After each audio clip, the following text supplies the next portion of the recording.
Well, it's a special turnaround going on in Lawrence, and some folks have been there through the highs and the lows. Yeah, that includes David Lawrence. He played at KU in the late 70s and the early 80s, and now we know he's an analyst on the radio. So here's what he's noticed from the team this fall and overall since he's been a Jayhawk. All right, David, another season of Jayhawk football is getting ready to start. What are you looking forward to about this season? Well, Lainey, thanks for having me on about Kansas football. I've been doing this now. I think I'm entering my 5th decade, so it's been a while. I would never believe it.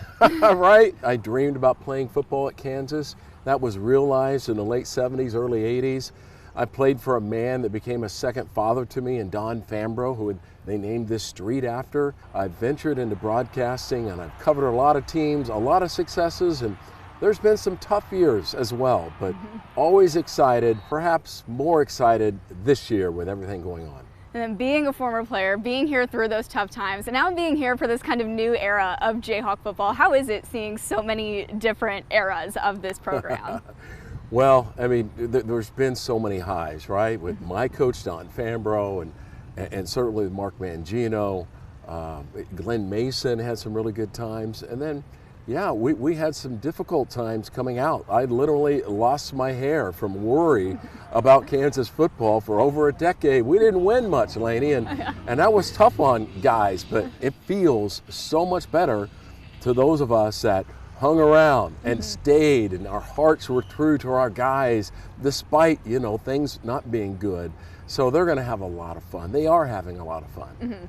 Lance Leipold, his staff, his players, what is unique about them that you've seen? Interesting question. You know, there's nothing particularly flashy about what he does, but the story starts with Travis Goff.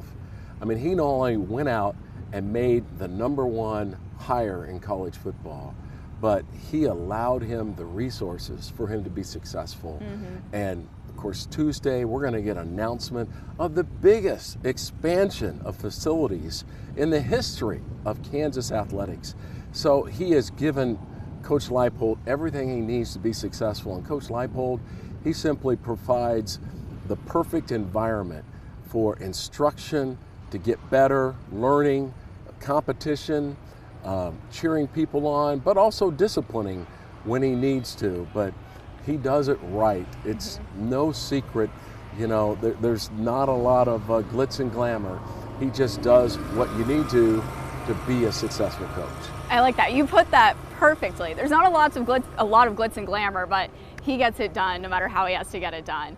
New Big 12 this season, and it'll get newer next season. But for now, the schedule is still different. KU has a tough schedule with this new conference. How do you think they're going to handle that? Well, you know, we take them one game at a time. And Central Florida, Cincinnati, BYU, good programs. I think we'll have an opportunity to compete well with those guys. They'll be loaded with talent. But you know what? We got some guys, Lainey. Yeah. You know, we got our own guys. So it's not going to be that one-sided thing where we're battling up against people that are bigger, stronger, and faster. They're going to be very good teams, but we've got some really good talent as well. The fall can kind of seem like there's a lull with all these preseason practices. You know, fans get a little tired of hearing all the same stuff. What should fans be looking out for in these last few weeks of practice? It's not a bad thing when people all over pick your quarterback to be the best quarterback in the Big 12 conference. So, you know, I call Jalen the magic man because using his athleticism, his skills, and that rocket in that right shoulder, you know, he can literally run himself out of trouble, and he can pass himself out of trouble when he's on the run. There's nothing he can't do. He gives us a chance.